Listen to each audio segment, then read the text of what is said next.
Bismillahirrahmanirrahim.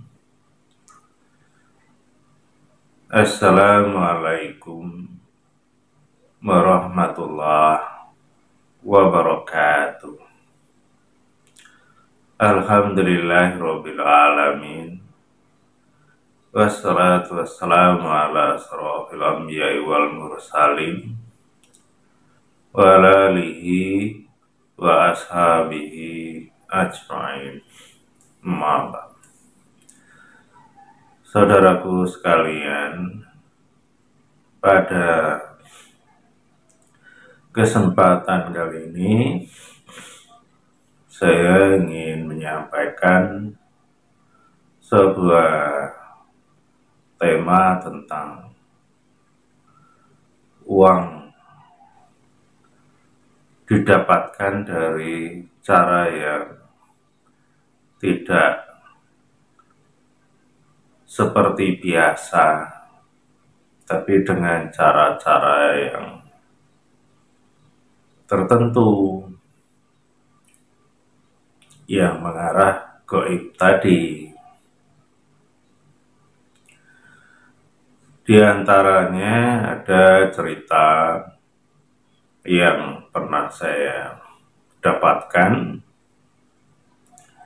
Itu ada orang yang cerita bahwa dia punya guru dan gurunya punya karomah katanya, dan dia punya sorban yang punya kekuatan yang gaib tadi, yang kalau dikibaskan itu bisa mengeluarkan atau memunculkan uang. Katanya seperti itu. Dan kemudian di cerita yang lain juga yang sangat terkenal, yaitu ada beberapa orang yang bisa menggandakan uang 1 juta mungkin bisa jadi 10 juta dan seterusnya. Kemudian ada cerita lagi, ada orang yang uangnya itu tidak berkurang ketika di dompet, dibelanjakan uang itu. Kalau uangnya di dompet ada 500.000, ya masih tetap, umpama seperti itu. Dan juga ada yang bentuk yang lainnya, yang intinya sama. Uang itu ada dengan cara yang ya agak aneh kan gitu.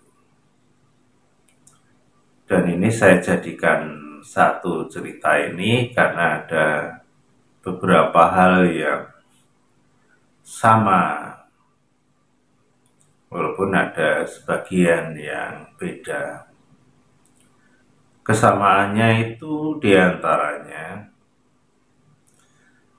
yang pertama, uang itu kan ada serinya, ada nomor seri, sehingga uang itu tidak mungkin ada yang nomor serinya ganda. Kalau ada, berarti yang satunya palsu, tentunya kan begitu. Jadi kalau ada orang yang bisa membuat uang dengan cara mengibaskan kain sorbannya, yaitu keganjilannya ya uang itu serinya ganda atau satu. Kalau ada sama Yang lainnya ya berarti ada yang palsu. Dan yang palsu yang mana? Nah itu yang harus juga kita ketahui kan. Berarti kalau umpamanya dengan bisa memunculkan uang lewat sorban tadi, berarti yaitu uang itu tidak benar, tidak sah. Jadi kalau itu sebuah karomah ya kayaknya ya jauh ya, bahkan itu tanda tanya besar kan, seperti itu. Kemudian kalau uangnya asli, nah itu uang siapa? Tidak mungkin dengan cara seperti itu uang asli bisa dibuat, karena uang asli itu ya dari pabrik percetakan uang, kemudian diedarkan lewat bank dan seterusnya, kan seperti itu. Jadi uang itu uang siapa? Uangnya sendiri atau uang ngambil dari tempat lain atau uang orang lain? Kalau uang orang lain berarti ya bisa mengarah ya mencuri, dan itu ya tidak benar juga, ya namanya mencuri kan, seperti itu.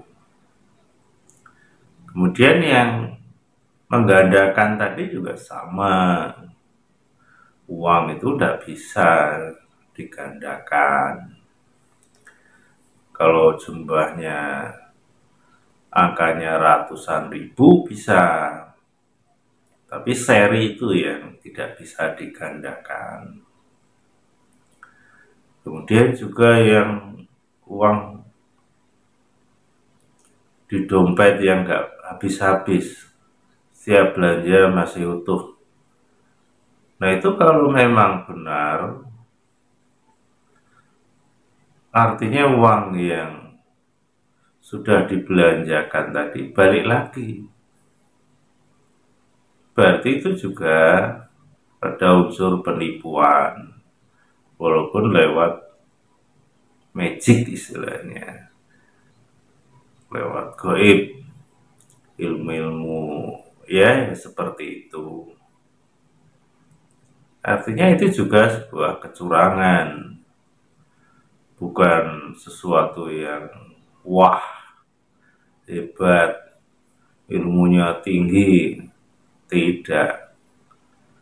Jadi ketika cerita itu ya ada kesamaan, sebuah permainan hal yang goib yang kalau memang itu benar biasanya ya campur tangan jin yang membantu, tapi dalam hal yang tidak benar atau tidak baik tadi, karena ada pihak-pihak yang dirugikan, diantaranya seperti itu. Dan masih ada bentuk-bentuk yang lain yang seakan-akan ya islami, baik, tapi seakan-akan. Contoh yang lain tadi umpama ada orang yang kesusahan, kekurangan, kemudian ditolong. Ada orang yang menolong itu dengan ngambil selembar daun, entah bagaimana caranya daun itu berubah menjadi uang, terus diberikan kepada orang yang minta tolong tadi. Kesannya kan bagus, menolong orang. Dan sisi lain kesannya orang itu yang menolong punya kesaktian, punya karomah. Kan seperti itu. Tapi kalau kita coba pikir lebih jauh, persoalan uangnya tadi, ini uang dari mana, uang siapa.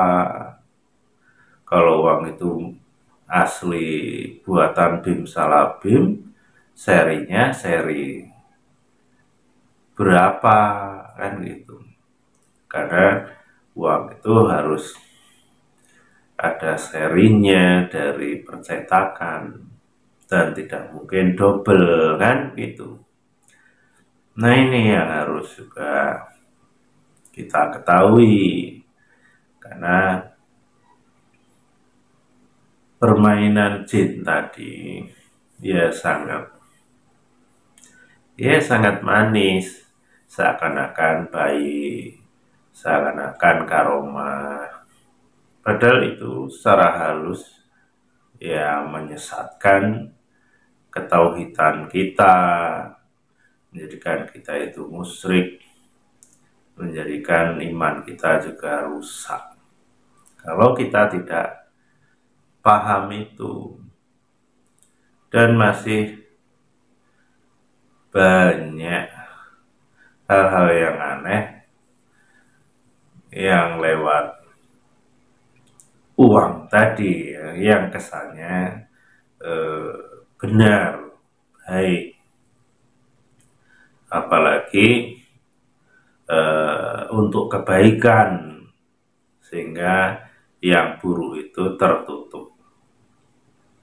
Umpamanya untuk kebaikan itu ada orang yang cerita, dan mungkin banyak, bahwa ada sebuah ilmu semacam biar kaya atau pesugihan, mungkin mirip seperti itu. Dan syaratnya salah satunya, kalau ada orang yang minta tolong ya dikasih, dan jangan mengatakan tidak punya atau tidak ada. Itu syaratnya, sehingga dia itu ya jadi orang yang dermawan. Setiap orang minta tolong dikasih, dan siapapun. Karena kalau mengatakan tidak ada, maka itu bisa menjadi tidak ada beneran, sehingga jadi miskin. Itu ada cerita dari orang yang pernah mengamalkan seperti itu. Nah, itu juga sama sebenarnya.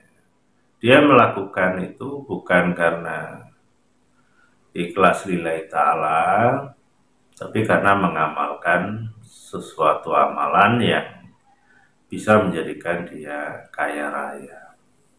Nah, itu kekayaannya dari mana? Nah, itulah juga salah satu permainan ya makhluk-makhluk bangsa jin itu tadi, sehingga terkesan orang itu nanti orang baik, orang alim, orang dermawan, dan lain-lain sebagainya. Nah, ini yang harus kita waspadai, karena banyak bentuk-bentuk sebuah